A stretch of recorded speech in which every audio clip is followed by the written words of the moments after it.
한국인은 기어이 다른 걸 만들어냅니다. 그럼 우리의 전통 음악을 제가 한번 살펴보도록 하겠습니다.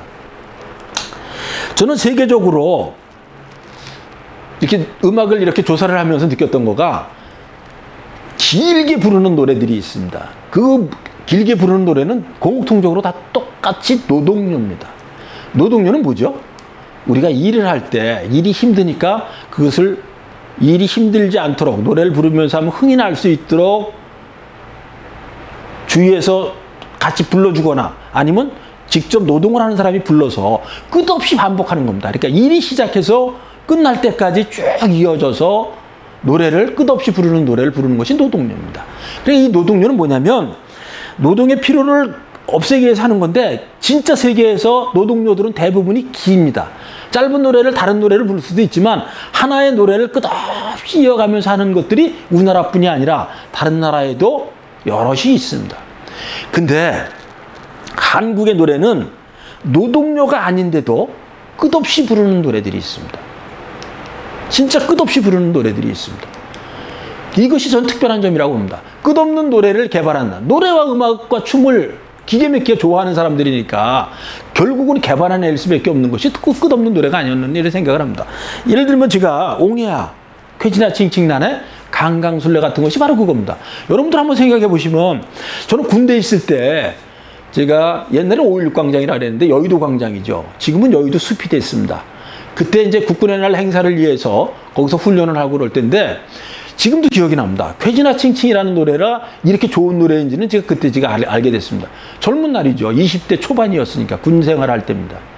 그래서 이제 군대 50분 훈련하고 10분 쉬고 50분 훈련하고 10분씩 쉬는데 올라앉아서 그냥 앉아서 있으면 심심하니까 한 사람이 나옵니다. 나와서 자기가 노래할 테니까 같이 호응해달라. 저는 이제 들어주는 사람 중에 하나죠. 저는 그냥 일반 군인 중에 하나고 우리 군인 중에 한 사람이 나가서 자기가 끼가 있는 친구가 나가서 노래를 유도하는 거예요.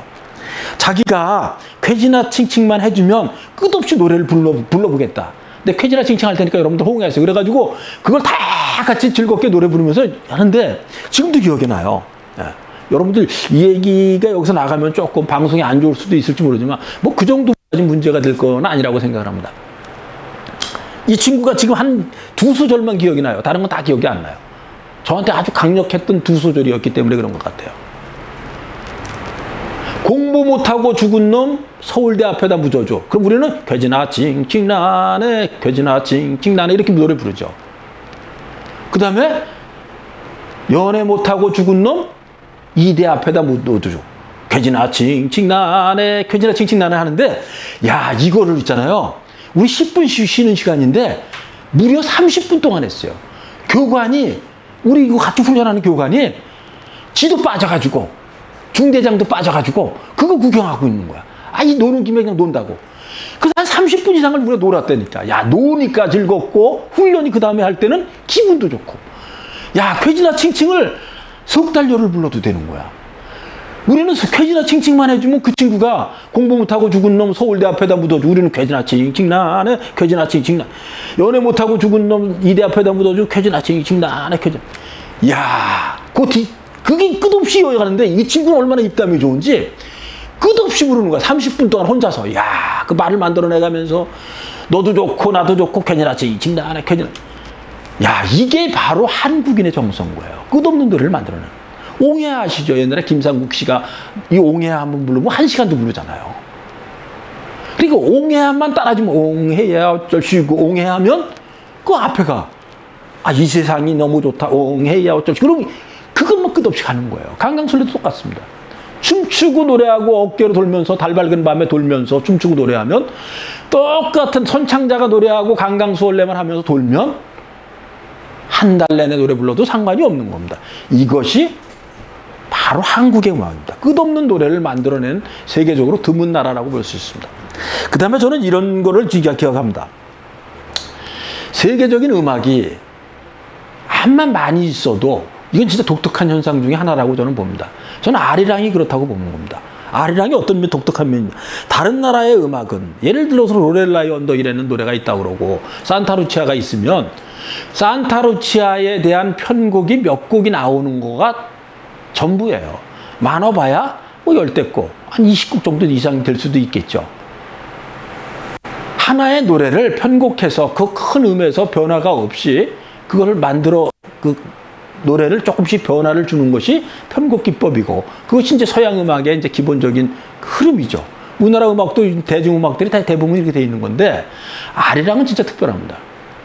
아리랑은 노래 하나가, 아리랑이라는 노래 하나가 무려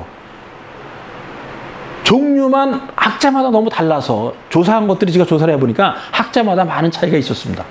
160개의 아리랑이 있다고 얘기하시는 분도 있고, 어떤 분은 뭐 1000개가 넘는다고 얘기하시는 분도 있습니다. 그 다음에 노래를 수집한 거가 1600개, 1700개가 그 노래 종류가 있다고 얘기하시는 분도 있고, 어떤 분은 10,000개가 넘는 아리랑을 노래 채취한 것도 있다고 얘기를 해요. 여러분도 가만히 생각해 보세요. 노래 한 곡을 가지고 그 많은 1000개 이상의, 아니 100개라고 해도 대단한 거 아니에요?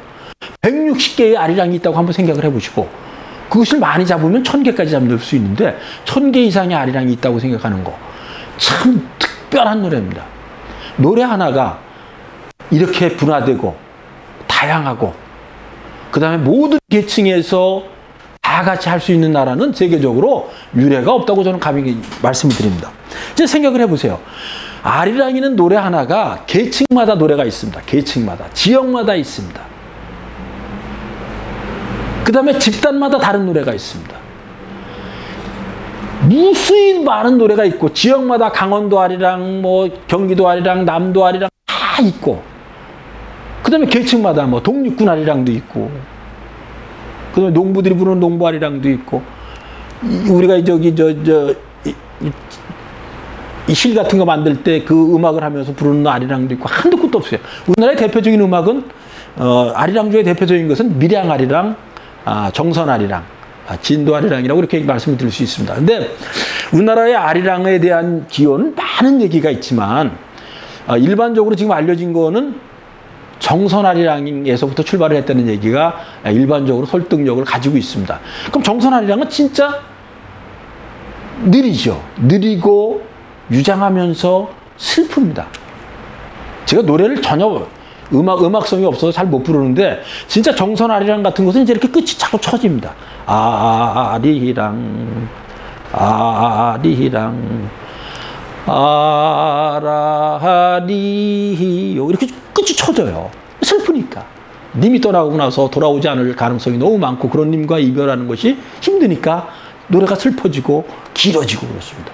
반면에 아주 밝은 아리랑이 있습니다. 밝은 아리랑. 그게 뭐죠? 밀양 아리랑입니다. 밀양 아리랑은 이렇게 톡톡톡 튑니다. 이거는 정선 아리랑은 끝없이 이렇게 쳐지는데, 쳐지면서 느려지는데, 밀양 아리랑은 톡톡톡 튀어있다, 이렇게. 저 경상도 아가씨들 이렇게, 언제 해? 아니 해? 이러는 거하고 비슷하게 이렇게 슉슉슉 올라가요. 아이고, 밀양 아리랑 그렇잖아요. 날 좀 보소. 저 노래 못 불러서 죄송합니다. 여러분들 같이 한번 하시는데 전 노래 못 부르니까, 날 좀 보소, 날 좀 보소, 이렇게 끝이 올라가요. 끝이 올라가. 날 좀 보소, 동지섣달 꽃 본 듯이 날 좀 보소, 이렇게 쭉 올라가요. 하나는 쳐지고 하나는 올라가고, 아주 극단적인 음악을 만들어내는 것이 아리랑이에요. 진짜 정선 지역을 중심으로 해서 그 슬픔을 만들어내는가 하면, 밀양 집안에 있는 그분들은 또 그냥 톡톡톡 동지섣달, 그 동지섣달 얼마나 추워요. 그 눈 내리고 그 혹한에 꽃이 핀 것처럼 날 좀 봐달라는 거 아니에요. 이것이 아리랑의 큰 여러 가지가 다 있습니다. 제가 아까 말씀드렸던 것들이 여기 다시 나오는데, 한 60여 종이라고 얘기하시는 분들도 있고, 3600수가 지금 수집이 돼 있다는 얘기도 있고, 아까 좀 전에 말씀드렸던 거하고 똑같습니다. 너무 편차가 많아요. 어디는 160종이라고 얘기하시는 학자도 있더라고요. 그 다음에 이게 10,000종에 가깝게 수집한 분도 있다고 그래요. 네.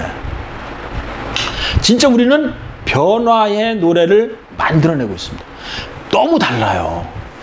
계층마다 다르고, 지역마다 다르고, 그 집단마다 다르고, 마을마다 다르고, 진짜 한도 끝도 없는 노래를 만들어내는 것이 아리랑의 변화입니다.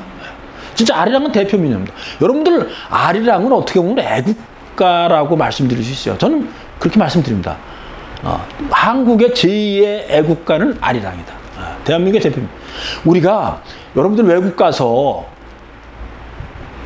우리나라 노래를, 우리나라 애국가를 들을 수는 없지만 아리랑은 들을 수 있어요. 어쩌다가 들을 수 있습니다. 그 아리랑을 딱 듣는 순간 눈물이 안 나요? 제 눈물 납니다. 그 뭔지 모르고 그 안에서 끌어오는 그 한민족의 그 끈끈하고 오래전부터 우리 속에 내재되어 있던 것들이 나도 모르게 이렇게 끌어올라와서 눈물이 나려고 그러죠. 그것이 바로 대표적인 것이 아리랑이라고 제가 말씀드릴 수 있습니다. 네. 지금은 인류 무형문화재로 선정이 됐죠. 근데 여러분들 이거 알고 계세요? 우리가 인류 문화유산으로 등재를 시킨 것이 2012년이에요. 2012년. 네. 2012년에 한국의 무형문화재로서 세계 무형유산으로다가 등재가 됐습니다. 근데 더 놀라운 건 뭐냐면 중국에서는 우리나라보다 한 해 먼저 2011년에 아리랑을 등재시켰어요. 여러분들 그거 아시죠? 김치도 중국의 전통 음식으로 넣고 한복도 중국의 전통 음식으로 우리보다 먼저 시켰어요. 먼저. 우리는 그런 거에 대해서 별 생각이 없이 당연히 우리 거니까 이렇게 생각을 하고 있었는데 중국 친구들이 먼저 그냥 올려놓은 거예요. 아리랑도 지네 거다. 지네 음악이라고 올려놓고 김치도 지금 걔네들이 먼저라고 올려놨잖아요. 한복도 지네 거래 이제는. 저는 진짜 성질 나는 게 이거예요. 여러분들 성질 내야 될 때 안 내고 안 내야 될 때 내는 건지도 여러분들 몰라요. 제가 환단고기 노상 말씀드리는데 환단고기가 바로 그거예요. 여러분들 지금 환단고기가 뭐 가짜책이라는 얘기 하는데 한번 생각해 보시자고요. 그게 가짜책이라고 해도 거기에 놀라운 것들이 다 들어있잖아요. 단군이 왕이란 뜻이다. 개인이 아니라 왕이란 뜻이고 47분의 단군이 있었다. 그러니까 47분의 왕이 있었다는 내용이 환단고기에 있잖아요. 근데 이 책이 좋은 책이에요. 그럼 여러분들을 다른 책이 더 좋은 책인가 한번 생각해보세요. 제가 말씀드리는 걸. 여러분들 교과서 있죠. 여러분들이 교과서에서 배운 거 그것이 맞다고 지금 생각을 하고 있는데 그게 뭐죠? 누가 만들었죠?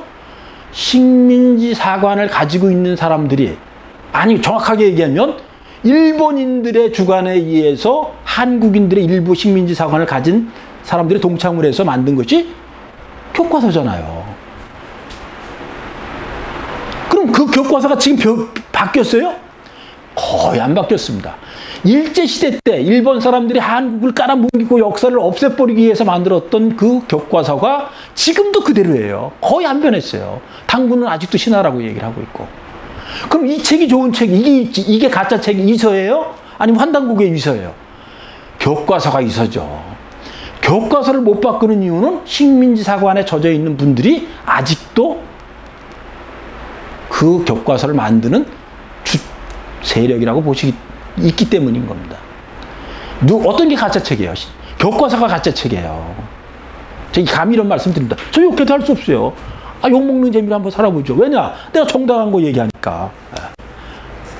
그 다음에 세계에서 우리는 제가 아까 말씀드린 거 다시 한번 똑같이 말씀드리는 거, 이유는 그거예요. 앞에 부분 거 우리 바로 잊어버리잖아요. 듣는 순간 잊어버리잖아요. 이게 또 똑같습니다. 세계의 음악은 기어이 다른 걸 우리들이 만들어낸 것들이 우리들이 가지고 있는 게 있다. 다른 나라 음악도 너무 멋지죠. 서양 음악을 우리가 지금 받아들여서 우리 일반화되어 있기 때문에 서양 음악이 진짜 좋은 음악입니다. 그렇지만 우리 음악도 좋은 면이 있고 아주 독특한 면이 있고 우리만이 가진 변별성을 가지고 있다는 걸 제가 말씀드리려고 그러는 겁니다. 왜 우리 걸 자꾸 무시해가지고 우리가 지금 모자라다, 다른 나라보다 부족하다 이런 생각을 가지고 있는데 전혀 아니에요. 우리는 우리나라의 문화적인 특성을, 독특한 면을 분명히 가지고 있는 겁니다. 예를 들면 이거예요. 우리는 음악 그러면 목소리로 노래를 부를 때 두 가지가 가지고 있는 겁니다. 대부분이 미성입니다. 노래를 부를 때 목소리를 이렇게 높게 부르고 아름답게 부르려고 그럽니다. 맑은 소리로 부르려고 그러는 것이 기본적인 거예요. 그것이 미성이에요. 음악의 일반적인 성질입니다. 그 다음에 또 하나는 아주 근원적인 거죠. 내가 가진 목소리 그대로 노래를 부르는 거예요. 요즘에 대중음악이 거의 그렇죠. 요새는 좀 가미를 안 하고 개인의 그 개성을 중시하기 때문에 자기가 가지고 있는 목소리를 그대로 내서 부르는 겁니다. 요즘 그 대중음악이 질리지 않고 그러는 이유에 가장 중요한 면이 바로 그겁니다.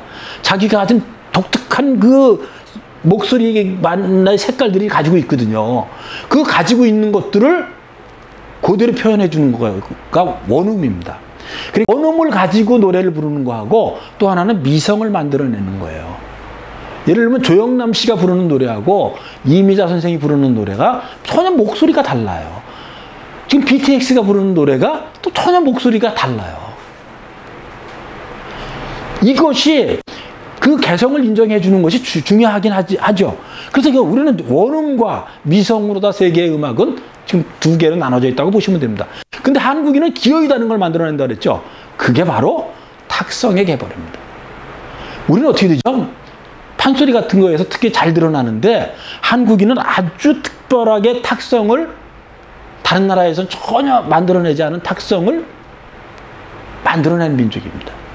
그럼 왜 탁성을 왜 만들어냈을까? 일반적인 학자들은 이런 얘기를 하는 거죠. 우리가 양반을 예를 들면 계급사회 아니에요. 더구나 왕조 국가에서 신분이 완벽하게 나눠져 있어서 신분 차이가 있습니다. 감히 밑에 사람이 윗사람한테 반발할 수가 없는 상황입니다. 예를 들면 이런 것으로 다 증명이 될 수도 있어요. 임진왜란이 일어났을 때 우리는 의병이 일어났잖아요. 의병이 일어났는데 밑에 그 의병이 일어난 사람이, 그 의병의 밑에 있는 사람이 의병 대장한테 대들었다고 그냥 처형을 당해요. 그 이유는 뭐냐면 상놈의 자식이 상인이, 그러니까 우리가 얘기하는 계급이 낮은 사람이 양반한테 대들었다 그래가지고 그냥 처형을 당하는 경우도 임진왜란 때 종종 있었던 겁니다. 우리는 그 신분이 완벽하게 있었던 거예요. 그래서 우리는 뭘 만들어내려면 양반이나 기성세대에 대해서 왕조 국가의 높은 사람들을 욕을 하고 싶은데 욕을 하면 어떻게 되죠? 바로 문제가 생기죠. 처형을 당하거나 매를 맞거나 이렇게 될 수 있어요. 그러니까 그것을 완화시키기 위해서 목소리가 조금 바보스럽게 날 수 있는 것을 하는 거죠. 조금 어리석은 듯이 느껴지는 게 탁성입니다. 네. 그래서 탁성보다 얘기를 해서 그 노래를 하거나 이렇게 마당놀이 같은 걸 하면 이해가 어느 정도 되는 거예요. 약간 부족한 듯한 사람이 윗사람을 욕할 때는 어느 정도 양해가 되죠. 그래서 우리는 탁성을 만들어냅니다. 세계적으로 미성과 원음으로 이루어진 것이 기본인데 우리는 거기에 탁성을 개발한 세계적으로 드문 사례를 가지고 있습니다. 우리는 이렇게 창조 능력을 음악에도 여러 군데서 가지고 있습니다. 그 다음에 저는 이런 것도 제가 생각을 해봤어요. 지금 우리의 음악은, 서양 음악은 누가 뭐라 해도 심장박동의 음악이 아니냐. 심장박동 소리로 만들어진 음악이 지금 서양 음악이라고 저는 생각합니다. 그게 비트예요. 쿵딱 쿵딱 쿵딱. 쿵따닥 쿵딱 쿵따닥 쿵딱 이렇게 하는데 큰 음은 이거예요. 쿵딱 쿵딱 심장 소리예요. 다 심장 소리에 의해서 조금 빠르고 조금 늦고 요걸 약간 변화가 주는 것이 서양의 음악입니다. 그러니까 심장이 뛰는 만큼 그 소리를 변형한 것을 음악으로 만들어서 만든 것이 서양음이라고 제가 말씀드릴 수 있으면 우리는 그런 심장박동 소리에 의해서 음악을 만들어 놓은 것도 당연히 있고 우리는 또 다른 걸 기어이 만들어낸다 그랬잖아요. 한국인은 호흡의 소리를 만들어냈다고 저는 말씀드릴 수 있습니다. 그럼 호흡의 소리는 뭐냐면 심장박동 소리는 심장박동 소리에 의해서 이렇게 쿵딱 쿵딱 쿵딱 이렇게 하는 거에 맞춰서 음악을 가잖아요. 근데 우리는 심장박동의 소리를 기본적으로 가지고 있고 그 위에 호흡의 소리를 만들어내고 있다는 거예요. 이것이 대표적인 것은 정악이나 정악 아시죠? 정악 이렇게 길게 쭉 뽑아서 노래 부르는 거 있잖아요. 그 다음에 시조가 그렇습니다. 우리나라의 음악은 가사와 음악이 꼭 같이 붙어서 갑니다. 그래서 시조를 보시면 여러분들 이렇게 노래를 못 불러서 이게 지금 그래요. 제가 웬만큼 부르면은 제가 딱 불러드리면 돼. 예를 들면 그냥 말로 하겠습니다. 청산, 이렇게 쭉 가잖아요. 근데 이게 호흡 소리로 가거든요. 호흡에 맞춰서 하나, 이렇게. 그 가락이에요. 한 가락, 두 가락 이렇게 호흡에 맞춰서 가잖아요. 이것을 만들어낸 나라가 우리 한국이네요. 다른 나라는 심장박동의 가장 기본적인 거잖아요. 이거 우리가 느껴질 때 우리 몸속에서 나는 소리 중에 가장 큰 소리가 뭐죠? 심장박동 소리예요. 심장박동 소리보다 큰 소리가 있으면 나와보라 그래요. 없어요. 심장박동 소리입니다. 맥박 뛰는 소리도 심장박동 소리의 한 부분이고 이게 제일 크죠. 우리 몸속에서 나는 소리 중에서. 방구가 있다고요? 아, 그건 빼고. 진짜요. 심장박동의 소리가 가장 큰 거고 그 다음에 또 생각할 수 있는 게 뭐 있느냐? 우리는 또 찾아낸 거예요. 그게 호흡의 소리입니다. 이렇게 시조 같은 거나 정악을 보면 음악이 호흡에 맞춰서 이렇게 아주 길게 박자가 이어져서 갑니다. 이것이 한국의 음악이에요. 우리는 남들하고 같은 거에서 분명히 하나를 더 올라가는 거를 분명 만든다 그랬어요. 그것뿐이 아니라 아주 여러 군데서 진짜 보입니다. 한국의 오페라라고 말씀드릴 수 있죠. 판소리. 제가 판소리 전문가는 아니기 때문에 지금 설명을 드리는 데는 한계가 있지만 이것도 똑같아요. 이것도 세계 유네스코 무형문화유산으로 지금 우리가 등록이 돼 있죠. 요렇게 노래를 부르고 요렇게 사설을 하는 나라는 세계에서 우리밖에 없어요. 판소리만 우리밖에 없기 때문에 세계 무형문화유산으로다가 등재가 된 거예요. 이거는 그냥 창자한 분이 끝없이 노래를 부르면 고수가 그 박자만 맞춰주어가지고 뭐 7시간, 8시간씩 밤새면서까지 노래를 하게 되잖아요. 저는 이 한국의 오페라가 판소리가 아닐까 이런 생각을 해봅니다. 야, 벌써 끝날 부분이 다 오는 것 같아요. 전통과 현대의 방탄소년단입니다. 모든 문화는 그냥 생겨날 리가 없습니다. 전통에 기반했고 우리의 문화적인 정신이나 기질이나 정서에서 기본으로 해서 다 나오게 돼 있는 겁니다.